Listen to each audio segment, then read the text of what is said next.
Well, because I grew up in the field, and my first stories were in Super Science and Thrilling Wonder and Captain Future, and I was taught by my teachers, Lee Brackett and Edmund Hamilton and Robert Heinlein, and they were all science fiction authors. So their fame rubbed off on me, and people thought I was a science fiction writer as a result. Not true, just never was. With the Academy Theater and the Genesee were at the center of my life. At the Academy, I saw the early Lon Chaney films, Hunchback of Notre Dame, and I thought I'd grow up and be a hunchback. And then later on, over at the Genesee, I saw his later films. Phantom of the Opera, I saw at the Academy, and again, but going home that night, Waukegan became part of my makeup. I went down into the ravine going home after being at the Academy Theater with my brother. I got down on the bridge, and my brother jumped out of the darkness at me and scared the hell out of me.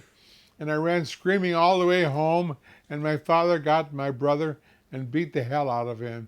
So the bridge there in the ravine is a very important part of my life.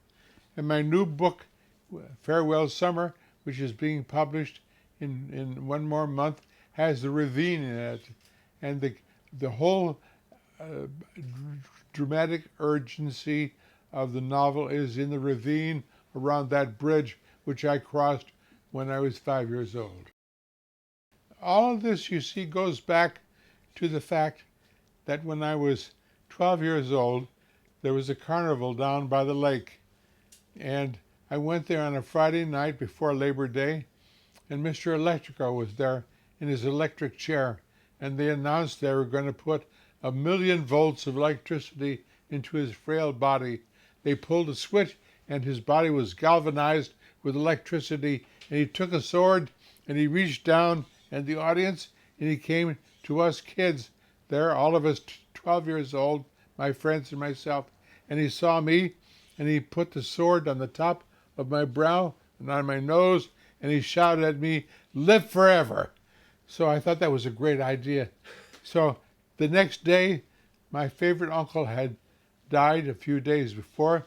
There was a funeral on Sheridan Road there and in the graveyard, and it was driven back toward my home by my father, my mother, and my brother. And I looked down at the lakefront, and I said to my father, "Stop the car," because I saw the tents of the carnival. And I knew that Mr. Electrico might be there waiting for me and telling me the reason why he said, "Live forever." So I got out of the car, and my father was furious with me, and he drove off and left me, and I ran down the hill toward the lake, toward the carnival. What was I doing? I didn't realize. I was running away from death, wasn't I? I was running toward life. I wanted another encounter with Mr. Electrico.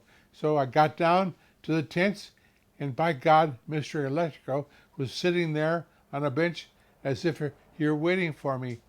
And I got very shy because I didn't know to ask him, "How do I live forever?"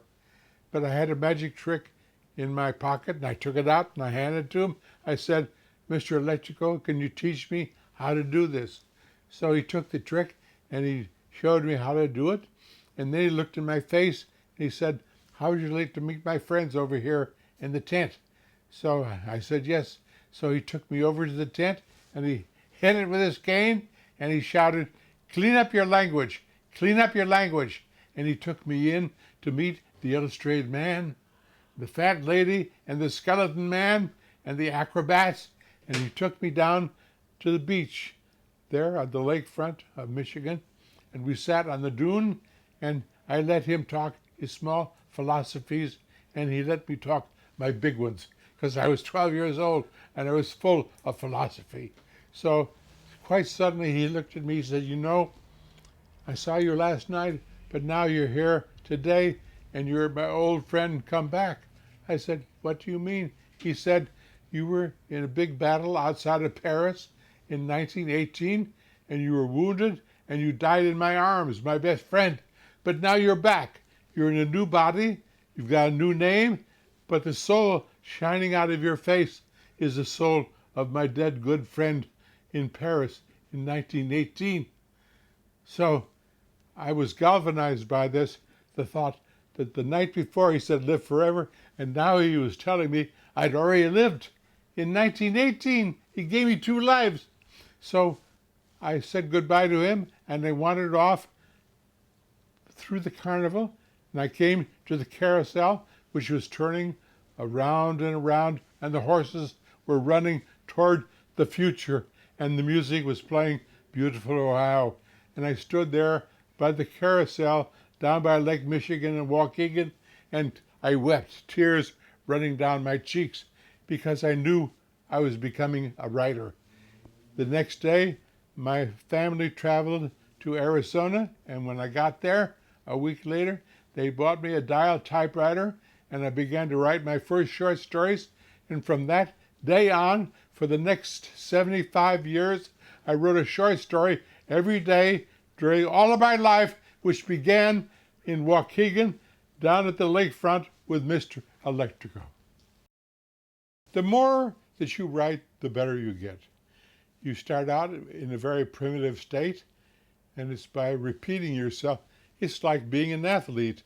If you look at a person jumping over a high jump, it doesn't start the first day, does it? So 1,000 days of running with a long pole, and you jump up and you go over that big pole up there. But it started the first day, and you had to repeat. So I, as a writer, am the product of 10,000 days of writing. So you've got to get better, don't you? Simply because you believed in yourself and you did it. My idea of living was every Monday to run down Washington Street directly to the library. I just lived on St. James Street, and I went to the corner of Washington, turned right, and ran for a mile every Monday night down to the library, the Carnegie Library that was built by Andrew Carnegie at the turn of the century, 100 years ago. And I loved opening the library door and looking in and listening to all my friends in there. All the books talked to me. They all whispered. All the stacks were dark and mysterious and wonderful. So I went in to meet all the people from Oz and all of the people from Barsoom by Edgar Rice Burroughs, by all the strange people created by Edgar Allan Poe. So the wind and the leaves, especially in autumn, blew me down Washington Street to Carnegie Library. Politicians don't know how to talk about the future. I've helped create malls all over the United States, and I've created several malls here in LA. When they were first begun to build 30 years ago, there were very few malls all across the country, and I help people improve themselves, a place to go, to walk, to shop, to be. I did that to Santa Monica. I did to Century City. I've done it to parts of San Diego. I've built one of the major malls down there. But you see, I not only talk about predicting the future, I've built it. And it's there, and you've got to walk in it. And right now, today, I'm writing an article on how to rebuild downtown Los Angeles because it's dead. So I'm going to inhale it to life for the LA Times sometime in the next 48 hours. So I not only believe in predicting, I believe in doing. That's right. Do everything on impulse. The danger right now with our society is that it is indeed illiterate. We've got tests for mathematics, for algebra. It doesn't work. We should be teaching reading and writing to children 4 and 5 years old, so that by the time you get into the first grade, you are literate.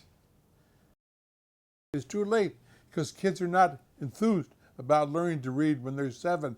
They're enthused when they're 3 and they're 4 and they're 5, and you take advantage of that love and you work with it and you change your society so your society is never illiterate.